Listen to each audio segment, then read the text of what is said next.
বুঝতে পেরেছি। ওকে, এভাবে বললে চলবে না। এই ছোট লোকের বাচ্চা, দে চাবি দে। এখানে তো চিৎকার চেঁচামেচি কেন করতেছো? হ্যাঁ, আরে এই ওদের পেয়ে সিগন্যাল কেন ইফতি? স্যার, শিকড় আমি লাগিয়েছিলাম। আপনাকে বলেছিলাম না ম্যাডাম একটা ছেলে বাসায় নিয়ে আসা ফষ্টি নষ্টি করে। এই যে এই ছেলেটা, আর এই নেন চাবি, এখন আপনি বুঝে নেন। ঠিক আছে ইফতি, তুই যা।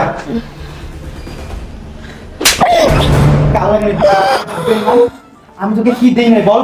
কিন্তু আমার থেকে যখন যেটা চাইতি আমি তোকে তখন সেটাই দিতাম।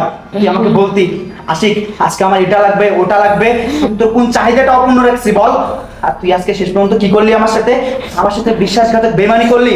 তুই আমার সাথে এমনটা কিভাবে করতে পারলি? হ্যাঁ, আমি তোর কিসের কমতি রেখেছি বল? তুই আমার কাছে যখন যেটা চাইতি আমি তোকে তখন সেটাই দিতাম। তুই আমাকে বলতি আশিক আজকে আমার এটা লাগবে ওটা লাগবে, আমি তোকে সবসময় সবকিছু দিতাম।